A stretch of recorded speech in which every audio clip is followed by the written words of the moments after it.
We had many stories with sword users, dagger users, and 2 weeks ago also a bow user. However, all these people would be nothing without their weapon, and thus also the weapon creators. Weapon Creator is a new webtoon where we will follow the story of a person who is wanted by many people for his skills, but let me tell you a bit more before we get into it. Here, try the sword. Junseo Shin is a master weapon creator, doing menial jobs to keep a low profile in a world teeming with monster dungeons. But his habit of landing weapons to those in need exposes him to mega guilds and covert figures out to kill budding heroes from his past life. Can Junseo craft his way out of trouble and uncover the conspiracy that followed him to this life? So, what do you think? Once again, a bit all over the place, but this high-octane sort of description is needed to keep people interested nowadays. Having a story with a crafter as the main character is a nice change of pace, but at least I am guessing that he will still be an incredibly strong fighter as well, so he will probably get good fighting moments in this webtoon. When reading the summary for the first time, the part about having a past life caught me completely off guard, but as the isekai man, I am not against such tropes. I just hope that it will be relevant to the actual story and not just exist to generate interest in the readers. As always, I put a link to the story in the description down below if you want to read it or check it out first before hearing my first impression. So do it now or listen to my opinion. Weapon Creator starts with a prologue, which we do see from time to time on Webtoon, and in this case the prologue offers a start filled with lore. It is a very classic beginning with mysterious things happening, which ultimately leads to people awakening special powers. That premise should already sound familiar to many of you. Yep, this is shaping up to follow the Hunter and Dungeons premise very accurately. First people got their powers, then after some time gates with monsters appeared, and finally human society adjusted to the new occurrences with guilds and hunters. Our main character seems to have a long and problematic past. He never had a real teammate apparently, and struggled through his entire life. Quite sad, but also nothing new. At this point we are all used to tragic pasts.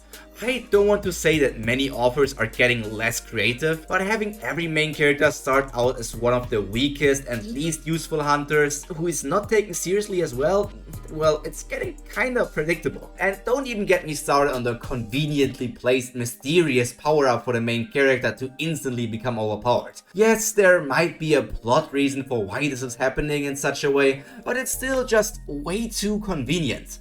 Let's see if he has at least a good personality to still make the story interesting and most importantly entertaining. It seems like the prologue was actually a flash forward and not a backflash to us seeing how the main character will get his special powers and not how he got it. But now we have reached a point where I start to question some things that were said in the story, because the guild the protagonist is a part of right now actually is nice to him. So what was this about him never having teammates? Did we get bamboozled, or was it more like him saying up till this point and this group of people is still new to him? Anyways, as is usual in these types of stories, we have the classic game terms of DPS, damage per second, tank, supports and more. As of this moment, I still don't know if the guild leader of this group is just kind of cocky, or if he and the rest of the guild are actually quite powerful. The answer most likely is that they are not too bad, but still only good for low tiers, and we will get to see truly strong fighters and hunters in the not so far future. The first battle showed us that the main character's companions are decently powerful. It also had a good flow of showing how every fighter worked together, and I hope this continues as we get deeper and deeper into the story. From the tanker starting the battle to the fist fighter going for a stunning blow to give the mage enough time to perform a strong AoE fire spell to deal with most of the enemies. And then finally we have the rogue, who's also the leader of the team, coming in with a very strong attack to finish the boss of the dungeon. A very well choreographed fight, I have to give Weapon Creator that. It all felt natural and connected well with each other, giving us a promising outlook at least for fight choreographies. Yep, I said that. However, I have to say it again, the more I see this group of people interact with each other, the more I wonder what the main character meant if he never had any teammates who he could rely on and trust. At this point, it would make more sense if the main character just had a really bad feeling of self-worth, and it was always just his own opinion, and other people saw or see him as a member of the team anyways. It's just that he thinks they don't trust him and he can't trust them. Maybe some sort of mental problems. Okay, now we reach the part of the prologue, which makes me question if it was even necessary to have a prologue to begin with. I mean, if this same thing happens again in chapter 1, why have it? I really hope the protagonist of this story keeps having a personality, even after becoming what I assume to be this crazy strong weapon creator. These hunter and dungeon stories tend to have a very bland main character, as the overpoweredness is the only real character trait they have. So yes, I don't want the protagonist of this story to turn into another boring overpowered shadow user. And I guess you might know which webtoon or manhwa I'm actually talking about right here. It's also getting an anime right now. So that's where his past life thing comes into play. I was still wondering when and how that would get added to the story. However, it just feels wrong how they described it in the description and then in the story again. It's not really a past life how I imagined it, at least. When you guys read this story, please tell me what you think about how it's described. Maybe it's just me. The fighting style the now powered up main character is using is not something we have never seen before, but to me at least it feels like it is being done with a slightly fresh spin on it. Personally, I still hope he mainly works as a crafter and not a fighter, but you all know how it's going to turn out. What is, however, a good twist is how this author used the player thing. I do like this idea in theory, but it still depends on the execution. It's great to see that the main character isn't the only person who got access to the player system. So I hope we will get to see at least tens of different players over the course of the story. Even after the main character said he wants to stay under the radar, people are already suspicious of him, and especially how things played out inside of the dungeon where he gained powers of another life. It does make sense, but I have seen how this will develop tens of times already, and it never turned out bad, so I'm not really scared. Something I always enjoy in webtoons and manga is when we have a relatively serious story, but it still puts in comedic moments to lighten up the atmosphere. And chibi style moments are perfect for that. Seeing how there are already mysteries building up, I think, or at least I hope, that this will be a good hunter and gate story or dungeon story.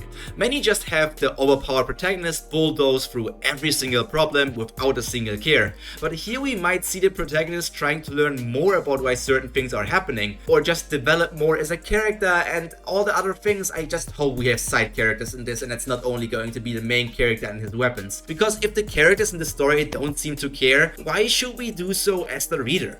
So, in my opinion, it's a neat information that these weird things, like they happen to the main character with hidden dungeon bosses, is actually happening all over the world to many other people as well. Showing us that while our protagonist is important and special, he is not the only one to experience it. So we might as well have multiple main characters somewhere around this world. This was the point where I was hoping for a slow training arc to get used to these new powers he just earned, but because of the increasingly poor attention span, the struggle of needing to go directly into the action was born. What I mean is, we got robbed of a training arc and instead got a 1-year time skip in chapter 3 already. Not the earliest time jump I have ever seen, but it still was early and unexpected. But let's get to post time skip talks. Rookies making mistakes, a classic way to show how experienced the main character has become. Putting importance on equipment is good, but I think over-relying on it can turn out to be just as dangerous as not caring about it at all. You need a balance between skills and equipment to really become a strong and good fighter. Dang, I want to see more of that first scene after the time skip. We really are transitioning faster than YouTube shorts. Hopefully we get to focus on other events in the future more than a quarter of a chapter or something like that. Okay, calling one of the 3 main guilds from Korea Overkill Guild is a bit, well, overkill. 13-year-old me would have probably done the same though, so maybe the author is just living out his childhood dreams. Let's see how our main character is going to deal with someone who is apparently decently smart. And let's be honest, the protagonist wasn't as careful about keeping his abilities a secret as he said at the beginning. It feels almost like the exact opposite. I might actually like this guild leader character of the Overkill Guild, no matter how cringe the guild name is. What is important now is if he is just putting up a facade in front of his members, or if he is actually just that nice of a guy. Now, let me tell you this. They are going with more classes in this story than the classic ones you know from basic RPGs. Good to know. I wonder what kind of different people we will see as the story progresses. Now I can only hope that Mr. Overkill Guildmaster and our protagonist will get along. It could be the start of the first ever teammate for him in this life, and that would be beautiful. I think the protagonist might be scheming something here. He may be saying that people should forget about the skills after they leave the dungeon, but it could also just be a test to see who is trustworthy and can become a part of his team in the future. Or this is just me saying it because I don't want any more lone wolf stories at this point. We have many of them already. Okay, I am guessing it's pretty much confirmed that the main character will work together with the Guildmaster of the Overkill Guild at least for a while, and I hope they don't drop this relationship. While they haven't said anything just yet, seeing how one has red and the other has a blue aura, they could form a perfect team. Blue and red always work together, even if they are opposites. Overall, I have to say, the Webtoon weapon creator is pretty enjoyable. It does nothing you probably have never seen before, but it's still doing a good job at most things it attempts. This 100% is a story that needs a bit more than 10 chapters to get fully started. However, most of the time these stories with build-up segments turn out to be at least decently good. Now for the ranking of today's first impression on a scale from F to SSS. Weapon Creator falls right into the generic dungeon and hunter parts of Webtoon, but all these stories exist for a reason. This concept is just that popular. Even I thought about writing one in the past. With all that said, I will still give Weapon Creator a B+. It is worth a read, but it could be missed or hit for you.